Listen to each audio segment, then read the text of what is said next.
a minha participação, depois da fala do Cláudio e do Valton, que eu quero renovar o agradecimento pela presença de ambos no nosso colóquio. Queria registrar inicialmente uma qualidade dessas duas falas que partem de um lugar em relação ao saber que me agrada, a mim pelo menos, muito, porque é um lugar que me parece relacionado com a ideia que a psicanálise tem a respeito do saber,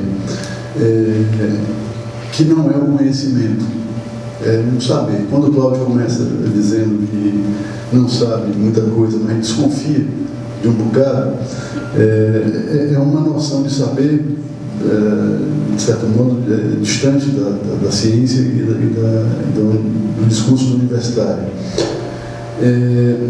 E Valton, da mesma maneira, desenvolve uma relação absolutamente particular com o que ele tem para dizer, com o que ele sabe, com o que ele desconfia, na medida em que ele introduz uma coisa que eu penso, já que falaram hoje de manhã na geração dos 30 e poucos anos, 30 e tantos anos, como sendo o pior de todos, o Rafael falou isso, eu penso que essa geração, até beirando os 40, não tem muita intimidade com uma certa relação da linguagem com a indignação. Então, cretinice, imbecilidade, esse tipo de qualificativo parece que anda ausente na fala das pessoas. Existem coisas que devem mesmo ser chamadas de imbecis ou de cretinos, como frisou o Valton, e é preciso ter uma certa coragem para isso. Queria só relembrar que Schreber era um juiz. Não sei se me escapou isso. Escapou. Não foi à toa que você citou Schreber. Mas queria fazer uma observação para cruzar um pouco esse impossível que o Valton tenta e que é tão interessante de estar próximo, né? Assim, da psicanálise e da política. E que me pareceu que Cláudio também entrou nesse impossível, e como disse hoje de manhã Leonardo, eu acho, o impossível não é aquilo diante do qual nós recuamos. Justamente o impossível é o que nos faz trabalhar, né? Quando Wittgenstein sugere de que o que não pode ser dito deve ser calado, Freud diz, não, o que não pode ser dito deve se tentar dizer de alguma forma. Mas quando Cláudio coloca as origens do interesse pela política, eu achei muito bacana essa coisa do escrever no muro com carvão, né? Que é uma forma absolutamente ligada à experiência infantil, né? Escrever nas paredes, um giz, um carvão. Mas eu queria ressaltar uma coisa sobre essa questão que ambos colocaram, a ditadura do capitalismo, a ditadura do mercado. O problema é que às vezes a gente fala sobre essas coisas e se entende assim, então é anticapitalista, é comunista, é socialista. Não, a questão não é essa, a questão é se poder fazer uma crítica de fora para dentro e de dentro para fora também. Então, Lacan coloca eu não vou recorrer aos gráficos, porque não quero tomar um tempo também, mas Lacan recorre a uma álgebra para tentar materializar os laços sociais. E um deles ele chama de discurso do mestre. O discurso do mestre é um discurso impossível, porque a mestria é impossível, quer dizer, governar é impossível, não é? Então, o discurso do mestre tem uma certa arrumação na álgebra lacaniana que faz com que o sujeito fique a uma certa distância do objeto, marcada por uma coisa que nós chamamos de castração, que implica de que o sujeito não pode obter o objeto na sua completude, na sua radicalidade.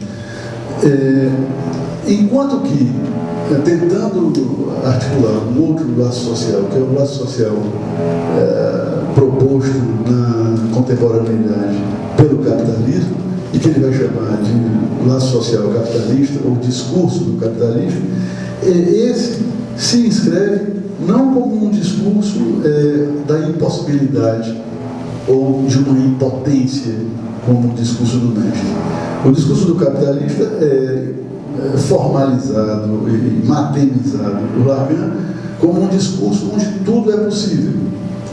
Então, se tudo é possível, e nós sabemos que não é preciso, para que se possa funcionar dentro desse discurso, que se encubram certas coisas. Por exemplo, a castração. Tudo é possível se a castração não operar. E, segundo, tudo é possível se eu não souber que as coisas não são todas possíveis. Então, para que esse discurso funcione, é preciso que justamente o saber tenha sido tornado, juntamente com os objetos imbecilizantes da Globo, tenha sido tornado também um bem de mercado. Basta a gente olhar quantos doutores, pós-doutores, mestres nós temos dentro de um auditório como esse.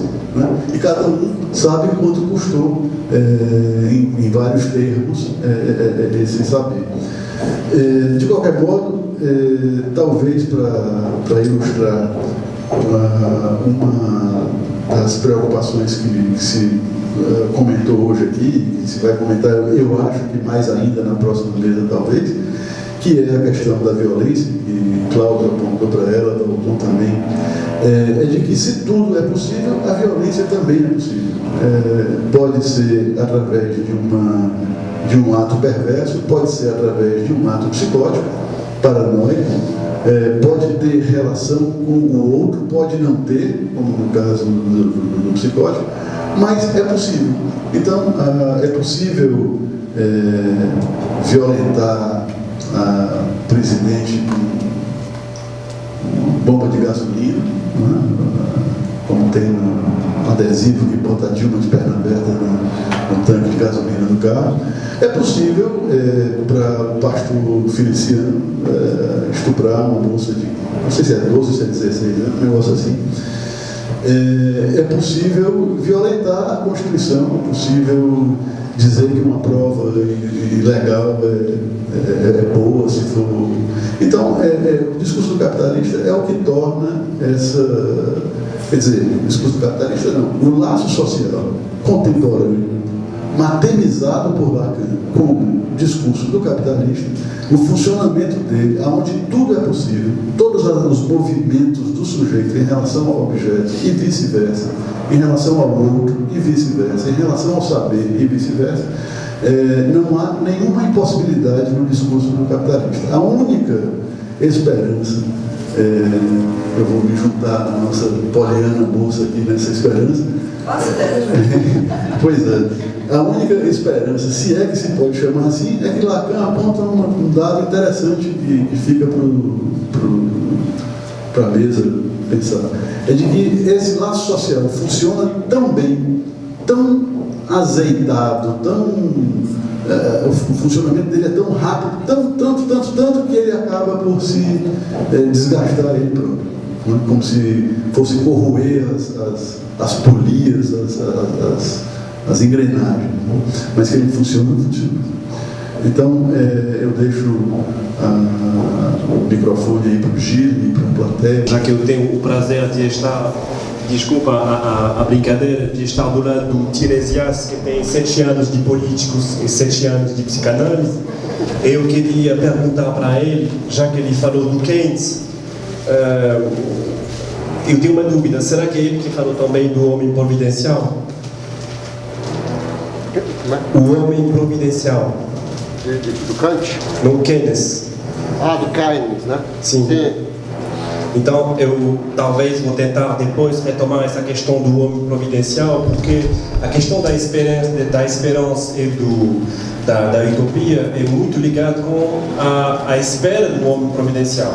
Então, além da posição política e econômica do Keynes, tem essa colocação do homem providencial que é muito particular e difícil a entender na horizontalidade da nossa modernidade. Para chegar a essa questão da modernidade, eu queria lhe perguntar, já que eu concordo totalmente com você que nós estamos num estado de guerra, mas contra quem? Porque todo mundo tem apenas um tempo pequeno de cérebro disponível. Todo mundo está fascinado pela mídia e pelos objetos, os gadgets, né, como Lacan diz. E do outro lado tem essa questão da paranoia. O paranoico é aquele que não se cura, mas que talvez pode ser desarmado. Será que a questão, a industrialização do lazer, do divertimento e da mídia fascinante é uma maneira de desarmar a paranoia social?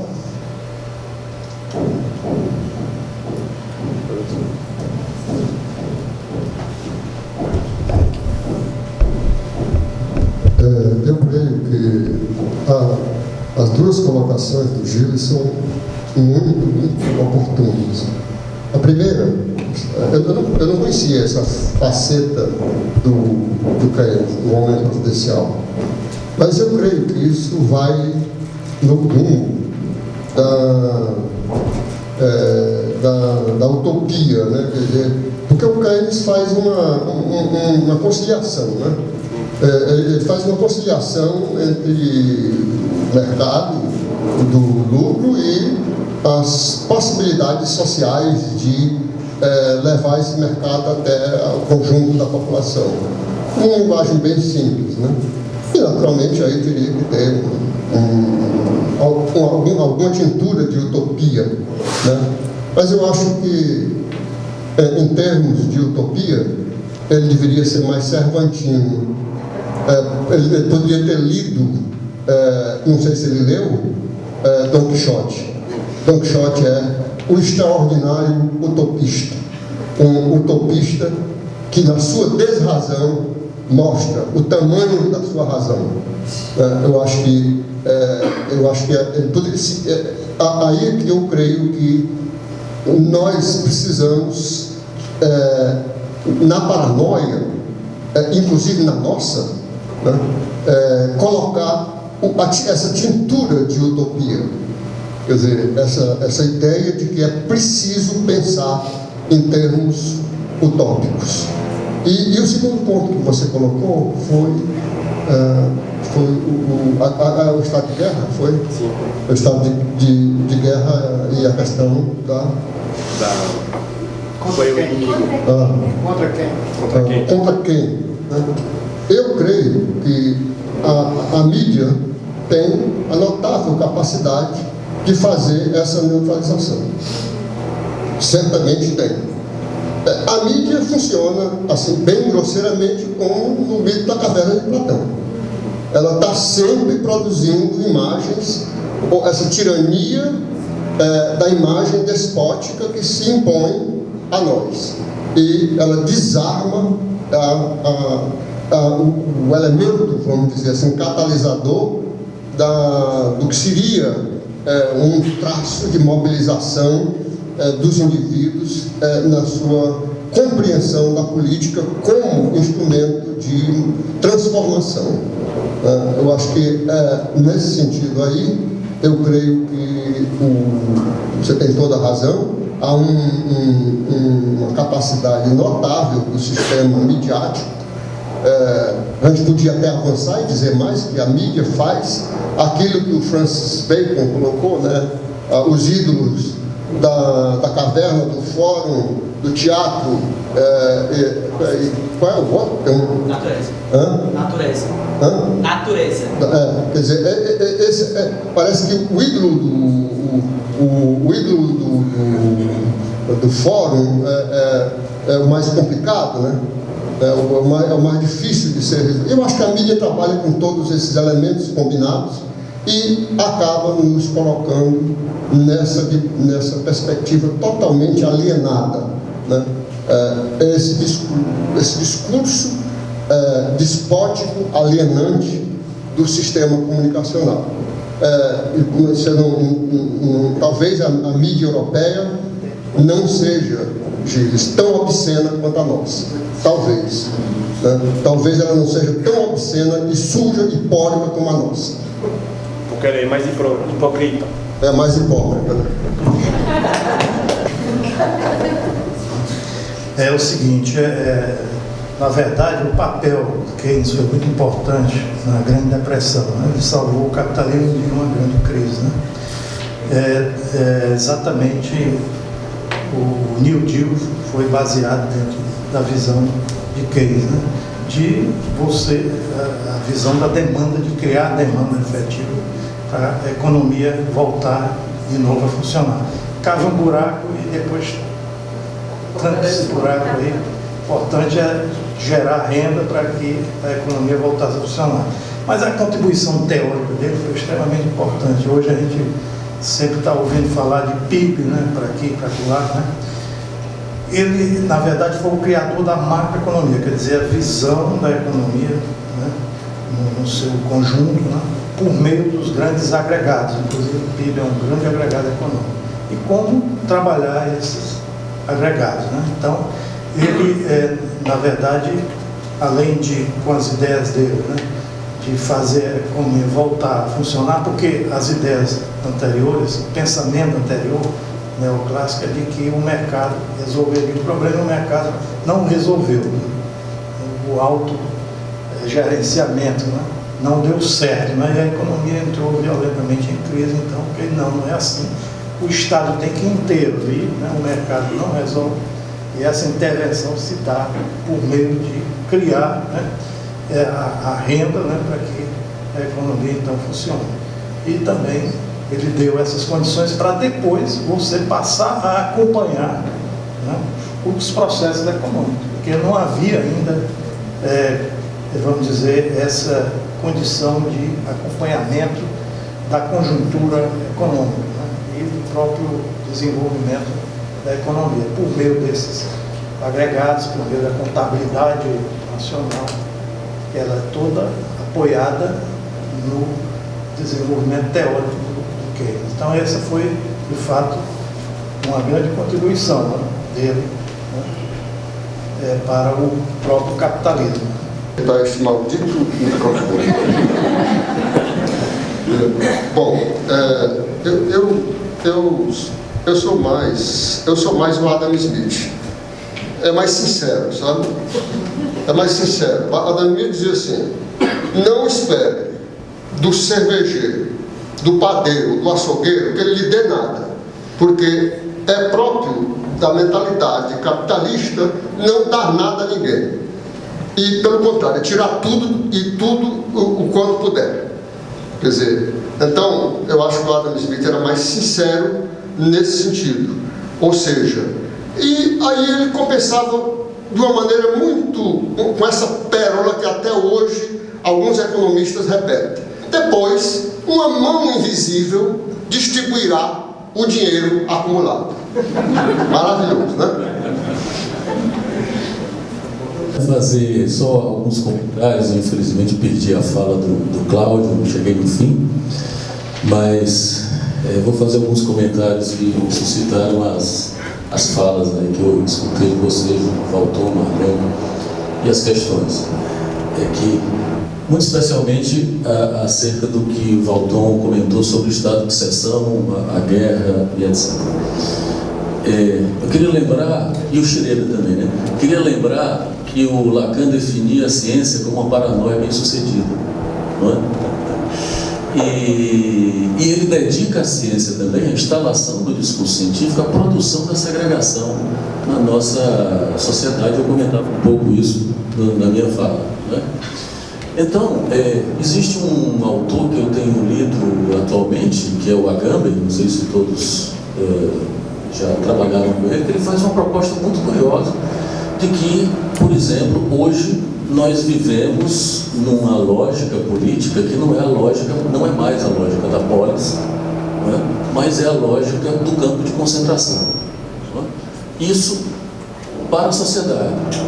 Quer dizer, todo o desenvolvimento do discurso científico que culminou no campo de concentração, porque a gente não pode acreditar que o nazismo é só uma maluquice da cabeça do Hitler, não é? É curioso como o delírio do Schroeder era nazista, não é? A construção de uma nova raça, não é uma paranoia mal sucedida, né? Mas o nazismo foi quase bem sucedido, e acho até que foi, porque permanece até hoje, porque o discurso é científico, é uma manipulação do real, da genética, produzindo uma segregação, não é?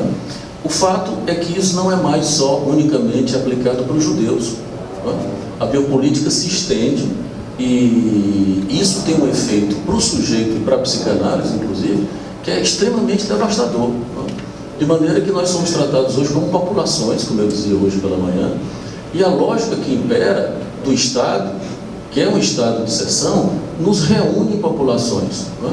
É curioso que hoje, eu acho que era a Celina que estava comentando, as manifestações políticas, como tem o Ocupe e etc., essas manifestações, que são, é como se fosse o seguinte: as manifestações políticas no sentido da polis, como acontecia na democracia grega, hoje são marginais, não é? Por exemplo, você vai para o espaço público, para a praça, para falar democraticamente de uma maneira marginal, curiosamente. E a democracia, onde é que anda, não é? Então, talvez vocês, Valton, e vocês possam comentar um pouco essa ideia do Agamben, que acho que bota lenha na fogueira, né? De que, na verdade, o Estado democrático ocidental moderno é um Estado de exceção. Porque ele retoma o discurso aristotélico de Zoe e Bios, né? Ou seja, a vida qualificada e a vida nua, né? Diz assim, e nós estamos voltando àquilo, né? Quer dizer, ou seja, na medida em que é a lógica do campo de concentração que prevalece, e não a lógica da polis, nós voltamos ao campo de concentração, nós voltamos à barbárie. E estamos caminhando rapidamente para a sua concretização. Quer dizer, eu creio que isso está realmente acontecendo. Essa história de delação premiada é uma nova forma de tortura. Você prende um indivíduo por 3 meses e ele confessa qualquer coisa, diz qualquer coisa para sair. Principalmente quando nós estamos vivendo na base do esquema do corrente da polícia. Quer dizer, ou seja, nós estamos num esquema legitimado pela lei, pelo judiciário. Quer dizer, o judiciário está legitimando a tortura. Não é à toa que esse cretino desse nazista que vem aí de vez em quando, que é candidato, não é à toa que ele alça voo, né? Como os Le Pen, como os Trump também, né? Porque eles têm um substrato cultural, social, que lhes dá sustentação. Quer dizer, então eu creio que isso aí é absolutamente verdadeiro. Agora, quanto a isso que você falou sobre as diversas teorias, bom, se nós formos nessa lógica, uma psicanálise brasileira, argentina, peruana, boliviana, aí eu acho que nós temos que compreender que algumas coisas são fundamentais. Os discursos psicanalíticos, eles agora estão se comunicando muito mais. Por exemplo, eu creio que o discurso psicanalítico inglês, francês e alemão e etc., e até norte-americano, mesmo com aquela acomodação da psicologia do ego, né, mas ela tem certos aspectos do ego e da consciência que são importantes para serem compreendidos. Quer dizer, então eu creio que nós estamos agora construindo pontes para uma aproximação entre essas várias leituras que, em alguns pontos teóricos, elas podem não se compatibilizar, mas em muitos pontos elas se tocam, se aproximam e se complementam. Então eu creio que não precisamos de inventar uma psicanálise brasileira. Recentemente eu fui convidado para um debate, vou dizer a cidade, um negócio do corpo. Eu digo, olha, eu estou cheio já de corpo. Eu não aguento mais esse negócio de dizer que nós temos que... Eu sei que nós já temos nas nossas teorias todas muitas compreensões clínicas e teóricas do corpo. Não precisa de mais uma. Quer dizer, eu acho que é preciso que a gente tenha uma compreensão de que os limites da especulação, existem limites também para a especulação. Quer dizer, e é preciso colocar as coisas na prática e fazer essa ponte fundamental entre psicanálise e vida social, vida sociopolítica.